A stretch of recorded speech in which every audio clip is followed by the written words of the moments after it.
आत्मा मनीषि वीर्यं त्वद्भेदि बोध्या ध्यातो जिनेन्द्र भवति भवत्प्रभावा पानीयमप्यमृत्यनुचिन्त्यमानं किं नाम नो विषविकारमपाकरोति।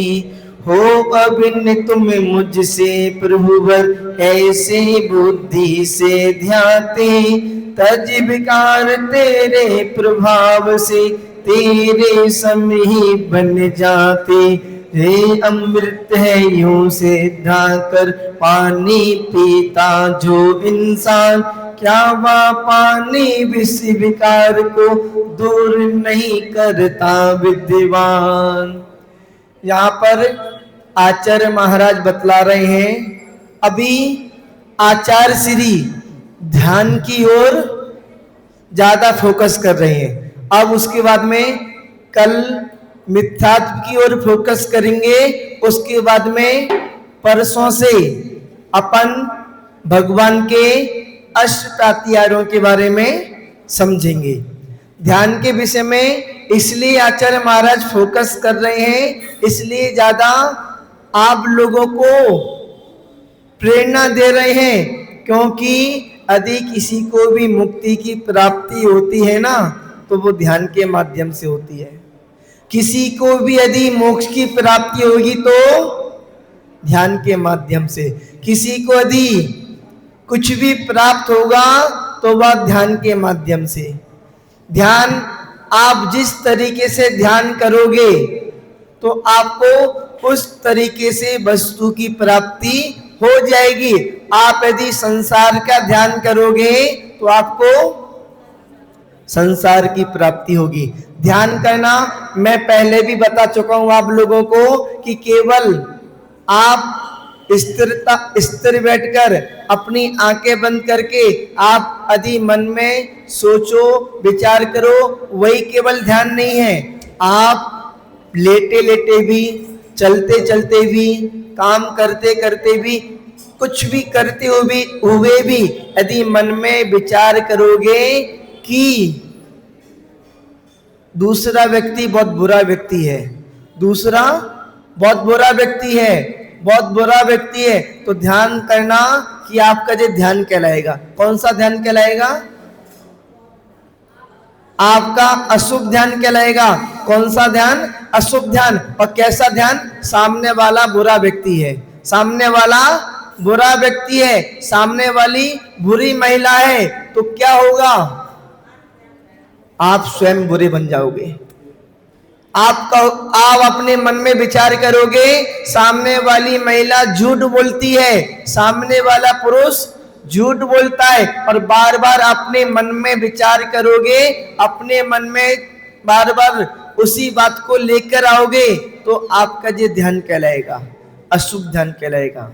और बार बार यदि आप विचार करोगे, अपने मन में लेके आओगे, सामने वाला व्यक्ति झूठ बोलता है, सामने वाला व्यक्ति झूठ बोलता है, सामने वाला प्राणी झूठ बोलता है, तो भविष्य में आप भी झूठे बन जाओगे, आप भी झूठ बोलना सीख जाओगे। क्यों? अपन जिस विषय में विचार करते हैं, जिस चीज को ध्यान करते हैं, जिस चीज के ऊपर चिंतन करते हैं, अपन भी वैसे ही बन जाते हैं। केवल ऐसा मत समझ लेना जैसी संगत वैसी रंगत, ये तो है, पर जैसी सोच, जैसा सोच वैसा जीवन, जैसा विचार जैसी सोच वैसा जीवन भी है। आप यदि दूसरे के बारे में विचारोगे, अरे ये तो बहुत हिंसा करता है, बहुत हिंसा करता है, बहुत हिंसा करता है, बार बार अपने मन में सोचोगे, तो आप भी क्या, आप भी हिंसा करने वाले बन जाओगे। अपने मन में यदि किसी के बारे में बुरा विचारोगे, बुरा सोचोगे, बुरा ध्यान करोगे, तो आप अच्छे नहीं बन पाओगे, आप भी बुरे बन जाओगे। अब ऐसा क्या करें जिससे अपने मन में बुरा ना विचारे, बुरा ना सोचे, बुरा ना भाव बनाए। तो आप ना तो बुरा देखो ना बुरा सुनो। अरे लोगों की तो ऐसी आदत है, कहीं कोई यदि बुराई कर रहा होगा ना तो कान लगा के सुनेंगे, कोई ना सुनाए तब भी, कोई ना सुनाए तब भी कान लगा के सुनेंगे। अरे यहां पर गांधी जी भी मना करते हैं, ना तो बुरा सुनो, ना बुरा देखो और ना बुरा बोलो। और अपने आचार्य गुरुदेव विराग सागर जी बोलते हैं, ना बुरा सोचो। तो आप यदि बुरा देखोगे, बुरा सुनोगे तो आपके मुंह से भी बुरा निकलेगा। जब बुरा निकलेगा तो अपने मन में भी बुरा सोचोगे। अब कहीं पर कुछ गलत होता है तो अपनी आंखें बंद कर ले क्या? अरे आंखें बंद मत करो, आप आंखें वहां पर लेकर जाने की जगह अपनी आंखें दूसरी तरफ लेके चले जाओ। वो तो कर सकते हैं ना, पर नहीं, लोगों को बहाने तो इतने हैं अपने आप को सही साबित करने के लिए, इतने सारे बहाने हैं कि इसकी कोई सीमा नहीं है।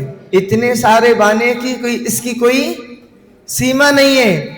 बहाने तो इतने हैं और झूठ भी इतने हैं। बताओ, मुझे तो आश्चर्य होता है कि संसार में आप झूठ बोल लो, संसार में आप बहाने कर लो, संसार में आप मायाचारी कर लो, संसार में आप कितना भी छल कर लो, पर धर्म क्षेत्र में आके भी, भगवान के मंदिर में भी आकर, गुरु के सामने भी, धर्मात्माओं के सामने भी छल कपट, बहाने, झूठ, दिखावा।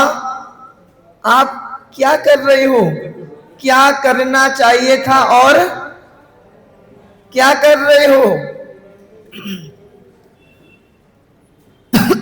इसलिए तो आप सोचो कि मैं इतनी पूजा करती हूं, मैं इतनी पूजा करती हूं, मैं इतना स्वाध्याय करती हूं, उसके बाद में भी मैं दुखी रहती हूं। अरे तुम कभी भी सुखी नहीं हो पाओगे, कभी भी सुखी नहीं हो पाओगे।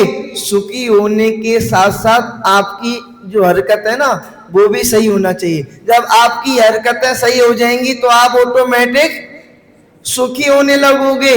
कोई दुखी है ना तो वो कोई व्यक्ति अपने कर्मों की वजह से दुखी है, वैसे दुखी नहीं है, अपने कर्मों की वजह से दुखी है। आज यदि मान लो कोई व्यक्ति भीख मांग रहा है तो क्यों मांग रहा है? उसने पूर्व में कोई ऐसे कर्म किए होंगे, इस वजह से आज भीख मांग रहा है। यदि कोई व्यक्ति आज लंगड़ा है, लूला है, परेशान है, दुखी है, तो ध्यान रख लेना उसने पूर्व में कोई कर्म किए होंगे दुखी वाले, इसलिए दुखी है। और मैं सामने वाले को सुखी करना भी चाहूं तो वो नहीं हो सकता, क्योंकि सामने वाले को तो अपनी कर्मों का भुगतान करना ही करना है। बहुत सारे लोग तो ऐसे दुखी हैं कि पैसा आमदनी तो रुपया, आमदनी अठन्नी, खर्चा रुपया, इस वजह से दुखी है। एक बार क्या हुआ, एक व्यक्ति था, खूब अच्छा व्यक्ति था, बड़ी कंपनी में नौकरी करता था, लगभग 1.5 लाख रुपए महीने कमाता था। महाराज के पास गया, महाराज श्री, एक आचार्य महाराज के पास गया, महाराज श्री मुझे आशीर्वाद दो, बहुत परेशान हूं। पूछा क्या परेशानी है? महाराज खर्चा नहीं चल पाता, हमारा खर्चा पूर्ति नहीं हो पाती, बहुत परेशान है। वो अब व्यक्ति गाड़ी से आया था, 4 व्हीलर से, अपने ड्राइवर को साथ में लेके आया था और ड्राइवर भी इस कमरे में खड़ा हुआ था। आचार्य महाराज ने पूछा अजय कौन है? बोला महाराज श्री मेरा ड्राइवर है। अच्छा ड्राइवर है, उसको बुलाया, तुम इधर आओ। पूछा भैया तुमको कितने पैसे मिलते हैं? उसने कहा महाराज 7,000 रुपए महीने मिलते हैं। अच्छा 7,000 रुपए महीने मिलते हैं और तुम्हारा सब बढ़िया है? महाराज आपके आशीर्वाद से सब अच्छा है और तुम्हारा खर्चा पानी हो जाता है महाराज, सब चीजें हो जाती है, सब अच्छे से हो जाता है। पर उसको देखा, महाराज ने पूछा तुमको कितने पैसे मिलते हैं? महाराज 1.5 लाख रुपए महीने कमा लेते हैं।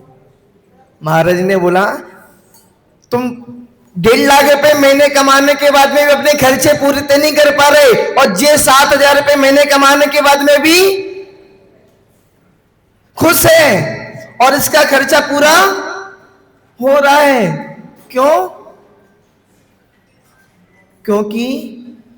क्योंकि अपना मन कभी नहीं भर सकता, तृष्णा कभी भी पूरी नहीं हो सकती। जितना आपके पास पैसा है उतना खर्च करो, जितना आपके पास क्षमता है। आप क्या करते हो, यदि घर में शादी हो तो शादी में दिखाने के लिए 50-50 लाख रुपए, 1-1 करोड़ रुपए खर्च कर देते हो और बाद में फिर रोते हो पैसा नहीं है।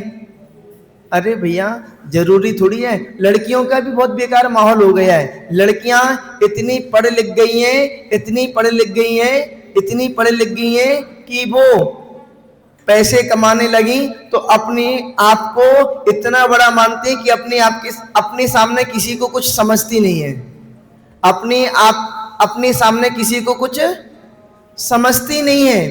अपनी बात चल रही थी कि अपन जिस तरीके का ध्यान करेंगे, इस तरीके का विचार करेंगे, वैसे वैसे हम होते चले जाएंगे। तो अपन यदि सोचेंगे कि मैं दुखी हूं, मेरे खर्चे पूर्ति नहीं हो पा रहे तो आप हमेशा दुखी रहोगे, आपकी कभी भी खर्चे पूर्ति। तो अपना यहाँ पर आचार्य महाराज समझा रहे हैं कि भगवान में और हम में, भगवान कितने सुखी हैं, अनंत सुखी हैं। भगवान के पास कितना ज्ञान है, अनंत ज्ञान है। भगवान कितने गुणों के धनी हैं, अनंत गुणों के धनी हैं। आचार्य महाराज बता रहे हैं कि भगवान अनंत गुणों के धनी हैं। जैसे भगवान अनंत सुखी हैं, अनंत ज्ञानी हैं, अनंत गुणों के धनी हैं, उसी प्रकार आप लोग अनंत ज्ञानी नहीं हो। अरे आप हंसो मती, पूछ रहा हूं मैं, आप लोग अनंत ज्ञानी नहीं हो, आपके पास अनंत ज्ञान नहीं है। शोभा जी सोच रही हो आप तो, पूनम जी आपके पास अनंत ज्ञान नहीं है, आपके पास अनंत ज्ञान नहीं है, आपके पास अनंत सुख नहीं है, आपके पास अनंत गुण नहीं है। सूर्य होता है ना, सूर्य के अंदर क्षमता होती है पूरे संसार को उजाला करने की। यदि सूर्य को यदि काले बादल ढाक ले तो वो उजाला नहीं कर सकता, पर उसके अंदर क्षमता तो होती है ना। आपके अंदर क्षमता नहीं है, आपके अंदर अनंत सुख की क्षमता है, आपके अंदर अनंत सुख है, अनंत ज्ञान है, अनंत बल है, अनंत गुण है, सब कुछ है। पर कर्मों ने, आपकी करतूतों ने, आपके कारनामों ने और आपकी हरकतों ने उन गुणों को ढाक दिए हैं। और आप नहीं चाहते कि हमारे गुण प्रकट हो, उन गुणों को ढाक दिए हैं। तो आचार्य महाराज यही बात कर रहे हैं कि भगवान में हम में कोई अंतर नहीं है। जैसे भगवान वैसे हम, सो हम, जैसे तुम वैसे हम। भगवान में हम में क्या अंतर है आप समझो। आप तो बोलते हो भगवान इतने महान है, आप भी तो महान हो, आप अपने गुणों को निहारो। एक लड़का था, अच्छा परिवार का था, पर क्या हुआ, उसके माता पिता गुजर गए। अब गुजरने के बाद में अब वो करे तो क्या करे, अब वो उसके पास कोई काम धंधा नहीं समझ आया, क्योंकि कोई बताने वाला नहीं मिला, उसको कोई गाइड करने वाला नहीं मिला। तो वो क्या कहने लगा, वो ऑटो चलाने लगा और ऑटो चलाकर अपना खर्चा पूर्ति करने लगा। और उसी व्यक्ति को अपने पिताजी के एक मित्र मिल गए, मित्र अपने पिताजी की दोस्त ने अपने दोस्त के लड़के को देखा, अरे मेरा दोस्त का लड़का ऑटो चला रहा है। पूछा भैया तुम कैसे हो, उसने बताया अंकल जी क्या बताऊं, मेरे पिताजी गुजर गए। अरे मुझे पता ही नहीं पड़ा कब गुजर गए, इतने समय हो गया। तो तुम ऑटो चला रहे हो, क्या बात हो गई? अब क्या करें, पेट के लिए तो चलाना ही पड़ेगा। तो उसके मित्र के पिताजी ने बोला, मित्र यानी कि उसके पिताजी के मित्र ने बोला, अरे तुम्हारे पिताजी के पास तो करोड़ों की संपत्ति है। ऑटो चलाने वाला बोले, करोड़ों की संपत्ति, मुझे तो पता नहीं है। उसने फिर दिखाई, घर पे लेके गया। उसके पिताजी ने क्या किया था, बहुत सारे पैसे अपने घर के अंदर दीवार में गाड़ दिए थे और लेके गया। पर मित्र को पता था, पिताजी के मित्र को पता था कि मेरे मित्र के पास खूब सारा पैसा है, पर उसने क्या किया है, अपने घर में दीवार के अंदर गाड़ दिया है, भविष्य में काम आएंगे।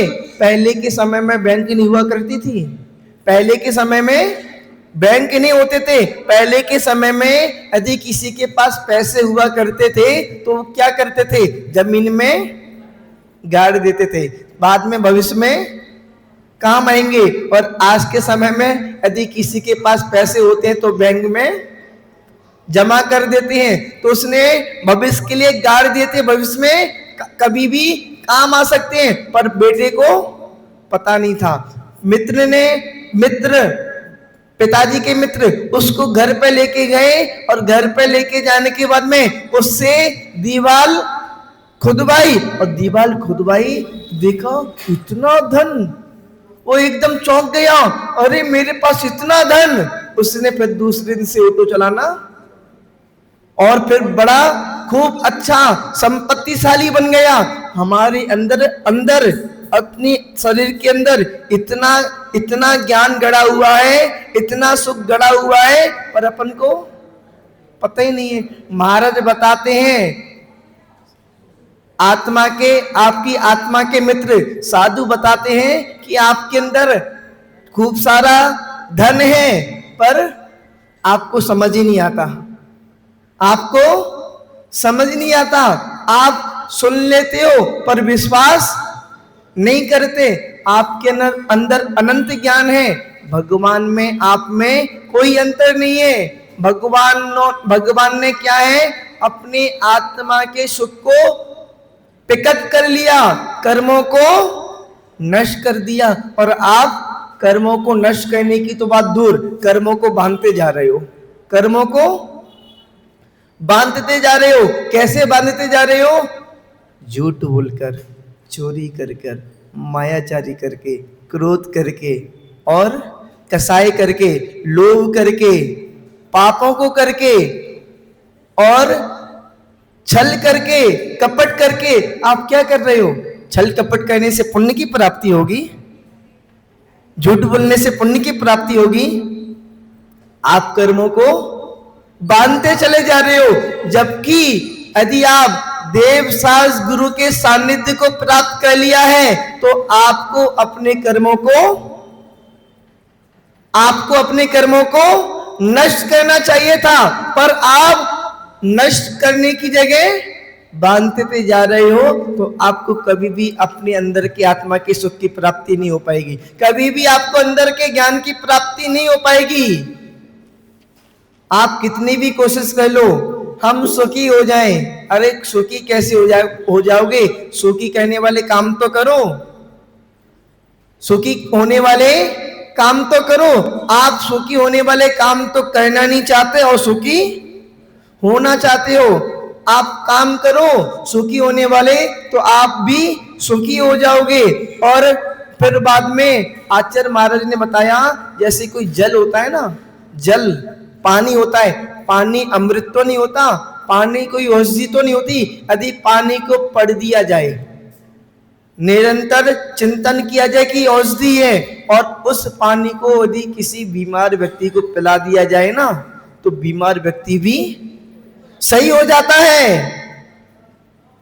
यदि अपन पानी में चिंतन करें कि ये पानी अमृत है, औषधि है, और वो वास्तविकता में अमृत बन जाती है, औषधि बन जाती है, और पीने से विष रोग आदि समाप्त हो जाते हैं। और अपन बार बार चिंतन करें कि हम दुखी हैं, हम दुखी हैं, हम दुखी हैं, तो तुम भी हकीकत में हम ईर्ष्या करते, ईर्ष्या कहने वाले हैं, लोगों को देखने वाले हैं, इसके पास इतना सुख कैसे है, इतना सुख कैसे है, तो तुम्हारे पास भी कभी सुख नहीं आने वाला। यदि आप ये सोचें कि भगवान आपने इसको सुखी बनाया, बहुत अच्छी बात है, ये इसी तरीके सुखी रहे और धर्म ध्यान करते रहे। कोई पैसे वाला है तो भगवान आपने इसको पैसे वाला बनाया, बहुत अच्छी बात है, सबको पैसे वाला बनाए और सब लोग अपना धर्म ध्यान करते रहे, धर्म करते रहे, देव शास्त्र गुरु की सेवा करते रहे। नहीं, ये पैसे वाला कैसे बन गया, ये पैसे वाला कैसे बन गया, ये सुखी कैसे बन गया, इसके घर में गाड़ी कैसे आ गई? अरे कैसी आ गई? उसने मेहनत करी तो लेके आ गया। तुम भी मेहनत करोगे तो तुम भी लेके आ जाओगे। पर नहीं, आपको तो ईर्ष्या करना है, आपको तो क्या कहना है? ईर्ष्या कहना है, आपको तो जलन कहना है कि इसके पास कैसे आ गई। अरे कैसे आ गई? क्या उसका पुण्य का कर्म था इसलिए आ गई? तुम्हारा पुण्य का कर्म होगा तो तुम्हारे पास भी आ जाएगी। जो आत्मा में भगवान को ध्याएगा वो भी भगवान बन जाएगा, और जो पानी में अमृत को ध्याएगा वो पानी भी अमृत बन जाएगा। इस तरीके से 17वें नंबर के श्लोक का रहस्य है। इस तरीके से 17वें नंबर के श्लोक में आचार्य महाराज बताना चाह रहे हैं। अपन अब ऐसा करते हैं, इस श्लोक को देखते हैं। मैंने तो अपन को इस श्लोक के अर्थ को और भावार्थ को समझना है, इस श्लोक के एक एक शब्दों के अर्थ को समझना है। तो अपन अब श्लोक निकाल लेंगे। अपना सबसे पहले आचार्य महाराज ने लिखा हुआ है आत्मा। आत्मा का मतलब क्या होता है? आत्मा, आत्मा का मतलब तो संस्कृत में बोलो या हिंदी में बोलो, आत्मा। और मनीषी, मनीषी भी लिखा है ना, तो भी साथ में जुड़ जाएगा, मनीषी भी, ये अपना तृतीय विभक्ति है। मनीषी भी का मतलब होता है, मनीषी मतलब क्या होता है? विद्वान। क्या बात है, आप लोग सब लोग विद्वान हैं। मनीषी यानी कि मनीषियों के द्वारा, विद्वानों के द्वारा, ज्ञानियों के द्वारा। अज्ञानी लोग कभी भी भगवान के गुणों का चिंतन नहीं कर सकते, उनके पास ज्ञान ही नहीं है, उनको समझ ही नहीं है। अब जिनके पास समझ नहीं है, विवेक नहीं है, तो उनका तो कुछ नहीं हो सकता। सम्यक दृष्टि जीव होने के लिए विवेक होना जरूरी है, सम्यक दृष्टि जीव होने के लिए ज्ञान होना जरूरी है। ज्यादा ज्ञान ना हो तो इतना सा ज्ञान होना जरूरी है। कितना सा ज्ञान? अभी बता रहे। त्वत् यानी कि आपके, मनीषी, मनीषी भी की वजह से अपना आ निकलेगा अलग, अयम, अयम यानी कि ये, त्वत् यानी कि आपसे, अभेद, त्वत् में से ता का, दा का ता बन जाएगा और उसमें से आ निकल जाएगा, अभेद। अभेद का मतलब होता है, अभेद का मतलब क्या होता है? अभेद यानी कि जिसका भेद ना हो। तो आप और हम, आप में और हम में कोई भेद नहीं है। जैसे आप हैं वैसे हम हैं। ऐसा भेद विज्ञान जिसके पास होता है ना, वही सम्यक दृष्टि बन सकता है। ज्यादा ज्ञान ना हो कोई बात नहीं, चलेगा, पर भेद विज्ञान तो होना चाहिए। जैसे शिव भूति मुनिराज को ज्ञान नहीं था ज्यादा, पर भेद विज्ञान पूरा था, श्रद्धा पूरी थी, समर्पण पूरा था, और पापों का त्याग पूरी तरीके से कर दिया था। पापों का त्याग कर दिया था और वेद विज्ञान था, तो उनको केवल ज्ञान हो गया। तो जहां पर अभेद यानी कि अभेद, जैसे आप वैसे हम, बुद्धिया बुद्धि से, अभेद बुद्धि से ध्याता ध्याया जाता है। जैसे ध्याया जाता है जिनेंद्र, ये क्या है? संबोधन शब्द। जिनेंद्र संबोधन शब्द। संबोधन यानी कि किसी को अपन बुलाते हैं ना, भैया जी, तो क्या है ये? संबोधन शब्द। माता जी, क्या है ये? संबोधन शब्द। जिनेंद्र यानी कि संबोधन शब्द है। हे जिनेंद्र भगवान, हे जिनदेव। और उसके बाद में भवती, भवती मतलब हो जाता है, और इसमें से भवती ही लिखा है ना, तो ई की मात्रा छोटी हो जाएगी और एक इसमें से ई निकल जाएगी, भवती प्लस ई ही, यानी कि इस श्लोक में भवत प्रभावा, आपके समान प्रभाव वाला, आपके समान गुण वाला। अब ऐसा करते हैं, दोनों चरणों के अर्थ बना लेते हैं, पूरे इसके अर्थ निकाल लेते हैं। सबसे पहले तो आएगा संबोधन शब्द। क्या है संबोधन शब्द? जिनेन्द्र, हे जिनेन्द्र देव, हे जिनेन्द्र देव, हे जिनेन्द्र देव भगवान। अयम यानी कि ये, इयम लिखा है ना, वीरियम, अयम मनीषी भी रयम, तो इसमें से अयम बनेगा। जे आत्मा मनीषी भी, आत्मा विद्वानों के द्वारा, जो हमारी जो आत्मा है ना, ये आत्मा विद्वानों के द्वारा, त्वत आपसे वेद, वेद में से अवेद हो जाएगा, अवेद जैसे आप है वैसे हमें बुद्धि से ध्याता, ध्याया जाता है। ध्यातो है ना, ध्यातो में से हो की विसर्ग बन जाएगा, ध्याता बन जाएगा, ध्याया जाता है। हे जननदेव, ये आत्मा विद्वानों के द्वारा आपसे अभेद, आप में हम में कोई अंतर नहीं है, इस तरीके का अभेद बुद्धि से ध्याया जाता है। आप ध्यान करो, कैसा ध्यान करो कि हमारे अंदर भी अनंत गुण है, हमारे अंदर भी अनंत ज्ञान है, हम भी अंतरंग और बहिरंग लक्ष्मी के धारी हैं। भगवान के पास कितना धन होता है, भगवान के पास कितना धन होता है, कितना धन होता है, कितना धन होता है। अंतरंग धन तो अनंत होता है, बहिरंग धन भी इतना होता है। चक्रवर्ती पूरे संसार का सबसे ज्यादा धनपति होता है, धनाढ़ होता है। चक्रवर्ती जैसा धनाढ़ संसार में कोई नहीं होता। 6 खंड का अधिपति होता है, 32,000 राजाओं का स्वामी होता है। 32,000 राजाओं का स्वामी कोई है? 32,000 राजाओं का स्वामी होता है और 96,000 रानियों का पति होता है। 96,000 किसी की रानी है, पत्नियां हैं किसी की? इतना और 6 खंड का अधिपति होता है। इतना वैभव किसी के पास होता है? किसी के पास है? और 84 खंड का, 84 मंजिल का, पूरा खुद का 84 मंजिल का महल होता है, उसमें एक फ्लैट नहीं होता। 84 मंजिल के महल में उसका एक फ्लैट नहीं होता, पूरा 84 मंजिल का, पूरी 84 मंजिल की मल्टी उसकी खुद की होती है। और उस मल्टी में कौन रहता है? उनके पूरे परिवार के लोग। 84 खंड, आप जहां पर है 84 खंड का कोई मतलब बिल्डिंग नहीं है, 84 मंजिल की नहीं है, जहां पर 32 मंजिल की है। किसी के पास पूरी 32 मंजिल की बिल्डिंग भी खुद किसी एक की व्यक्ति की है। जहां पर 84 मंजिल की, 84 मंजिल की कोई छोटी मोटी नहीं होगी, खूब लंबी चौड़ी 84 मंजिल की उसके पास पूरा महल होता है। कितना कितना धनाढ़ होता होगा, कितना धन होता होगा। धन की कमी नहीं होती।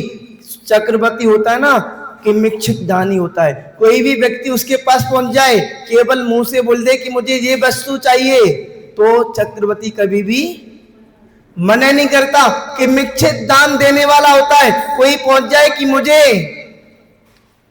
करोड़ों असरपिया चाहिए, तो तुरंत उसके भंडार से करोड़ों असरपिया निकल के उसके पास पहुंच जाती हैं।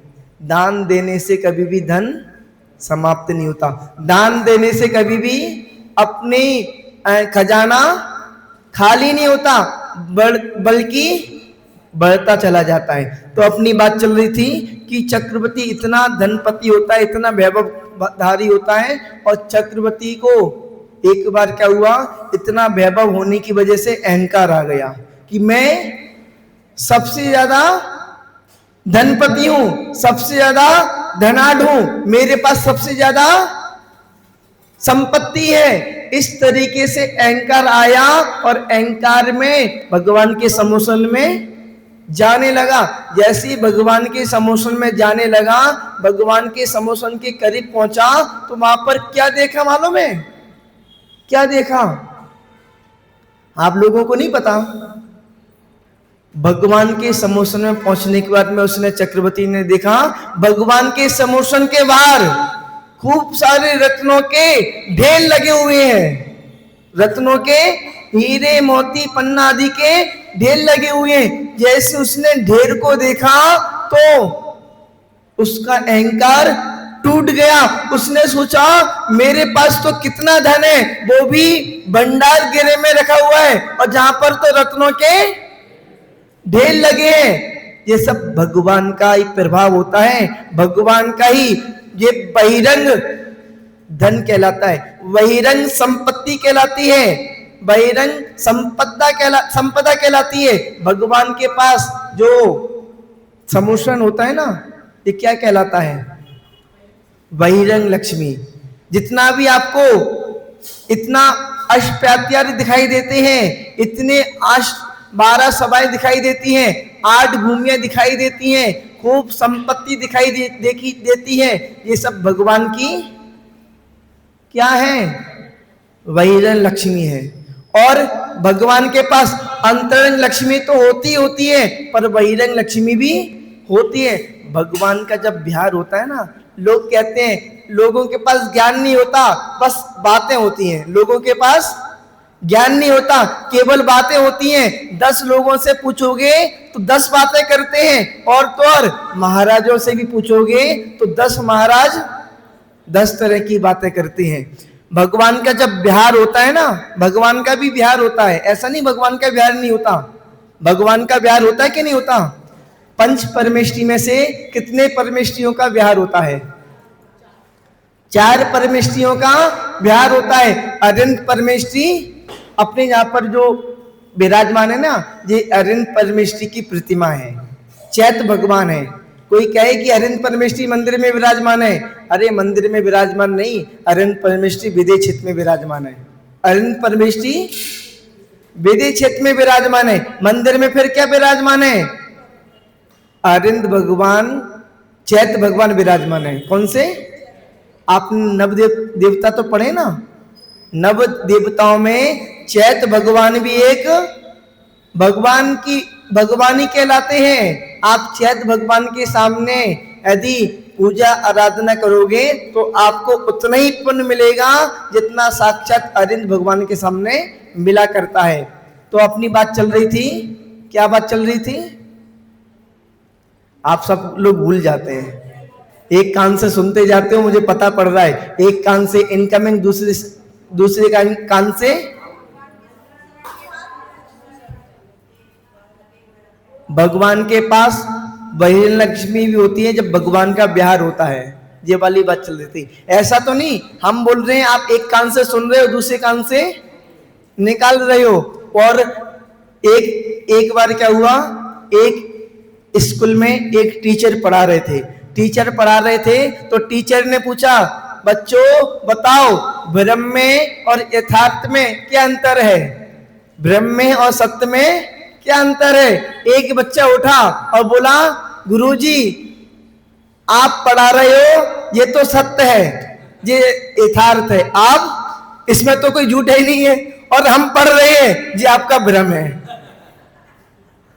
हम सुना रहे हैं ये तो ठीक है, और आप लोग सुन रहे हो ये ऐसा नहीं है। तो भगवान जी का जब विहार होता है ना, तो विहार होते समय भगवान एक स्थान से दूसरे स्थान पे जाते हैं ना, तो भगवान का जब विहार होता है तो कितने बैंड वाले होते हैं? बैंड वाले सामान्य मनुष्य नहीं होते, देव लोग होते हैं।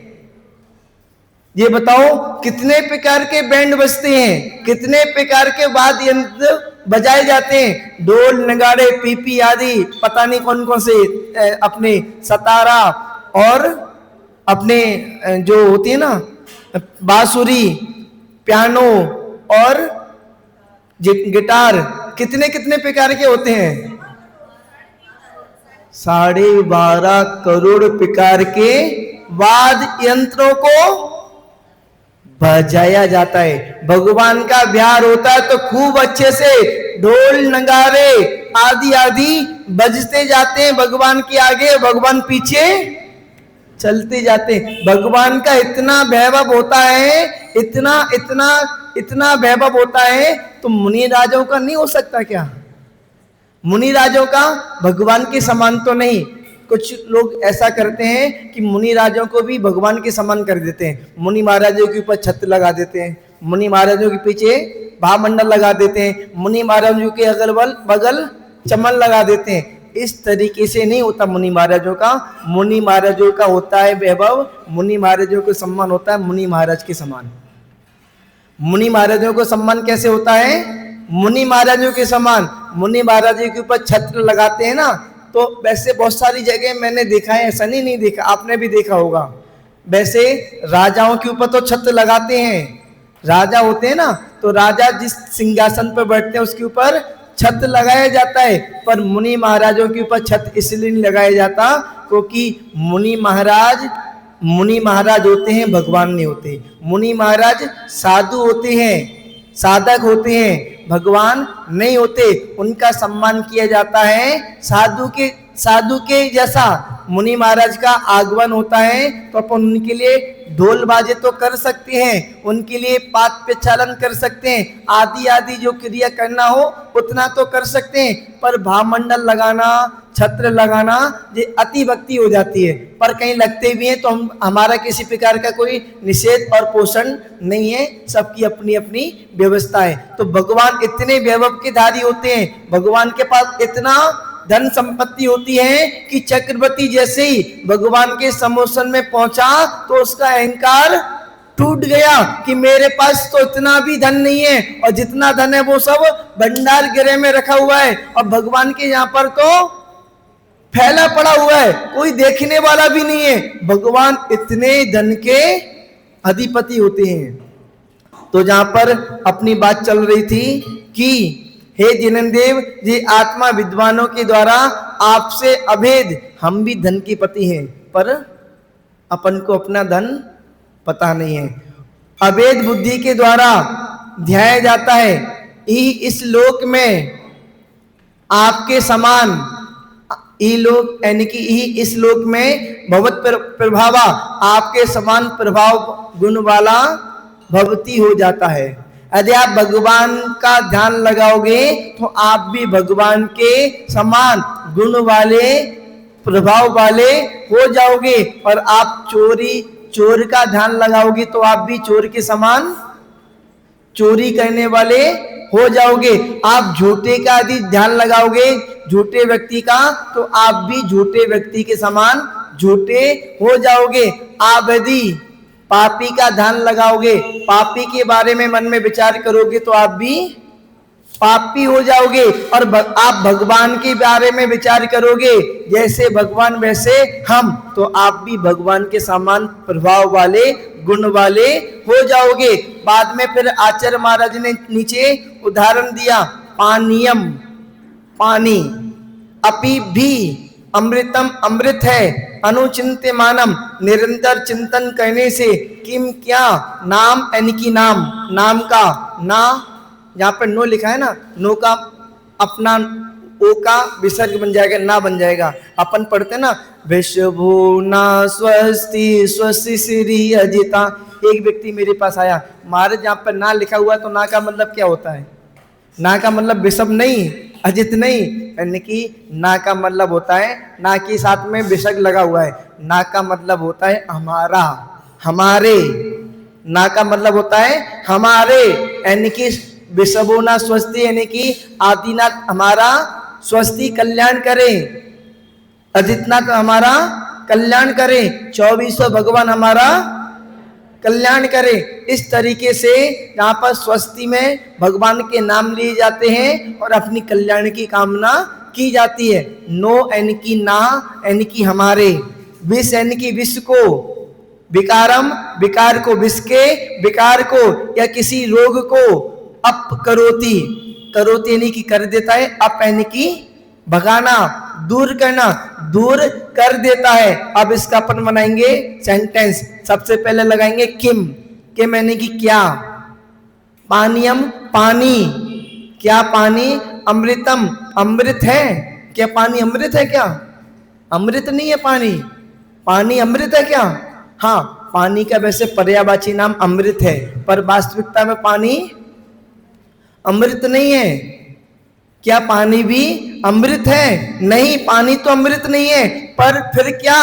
अरे नाम अनुचिंत्यमानम, पानी में अमृत का नाम निरंतर चिंतन करने से, पानी में अमृत का नाम बार बार चिंतन करने से कि ये अमृत है, अमृत है, अमृत है। पानी में अमृत का नाम निरंतर चिंतन करने से, अनुचिंत्यमानम निरंतर चिंतन करने से, निरंतर चिंतन करने से, अपि भी निरंतर चिंतन करने से भी, ना हमारे विष के विकारम विकार को अपकरोति दूर नहीं करता। यदि पानी में यदि अपन निरंतर चिंतन भी करें, पानी में अमृत का चिंतन करें, औषधि का चिंतन करें, तो वो यदि अपन पानी को पी जाएं तो वो भी अपने रोग को, विष को नष्ट कर देता है। पानी अमृत तो नहीं है, औषधि तो नहीं है, पर उसको यदि अपन चिंतन कर दिया जाए, पढ़ दिया जाए, तो वो पानी भी औषधि और अमृत का काम कर देती है, और वो भी औषधि हो जाती है। और अपन चिंतन करें भगवान का कि हम भी भगवान हैं, तो आप भी भगवान के समान प्रभाव वाले बन जाओगे। पर ऐसा चिंता मत करना कि हम तो भगवान बन गए। अरे भगवान बने नहीं, हम भगवान हैं। हम कर्म करेंगे तो अपन भी भगवान बन जाएंगे। हम भगवान के समान हैं। हमको क्या कहना है, सबसे पहले जैसे जैसे भगवान ने संयम को धारण किया, वैसे वैसे हमको भी संयम को धारण करना है। भगवान ने पापों को छोड़ा, भगवान ने झूठ, हिंसा, चोरी आदि को छोड़ा, अपन को भी धीरे धीरे इनको छोड़ना है। भगवान ने कसाई को छोड़ा, अपन को भी धीरे धीरे कसाइयों को छोड़ना है और आगे भगवान की तरह बन जाना है। अब अपन ऐसा करते हैं, पूरे श्लोक के अर्थ को समझ लेते हैं। आज समय थोड़ा ज्यादा हो गया। हे जन्मदेव, ये आत्मा विद्वानों के द्वारा आपसे अभेद, जैसे आप वैसे हम बुद्धि से ध्याया जाता है। इस श्लोक में इस तरीके का ध्यान करने से आपके समान प्रभाव वाला, गुण वाला हो जाता है, हो जाता है। ये अपना एक सेंटेंस पूरा हो गया। फिर उदाहरण दिया, क्या पानी अमृत है। नहीं, पानी अमृत नहीं है, पर क्या पानी में अमृत का नाम निरंतर चिंतन करने से भी हमारे विष के विकार को दूर कर देता है। पानी में अमृत का नाम निरंतर चिंतन करने से भी हमारे विष के विकार को दूर कर देता है। पानी में यदि अपन पढ़ दे तो वो भी अपनी रोग को समन कर दिया करता है। इस तरीके से 17वें नंबर का श्लोक आज पूरा हुआ। कल अपन मिथ्यात्व के विषय में चर्चा करेंगे, उसके बाद में परसों से अष्टप्रत्याहारों के विषय में चर्चा करेंगे। आज के लिए इतना ही। जय बोले चिंतामणि पारसनाथ भगवान की।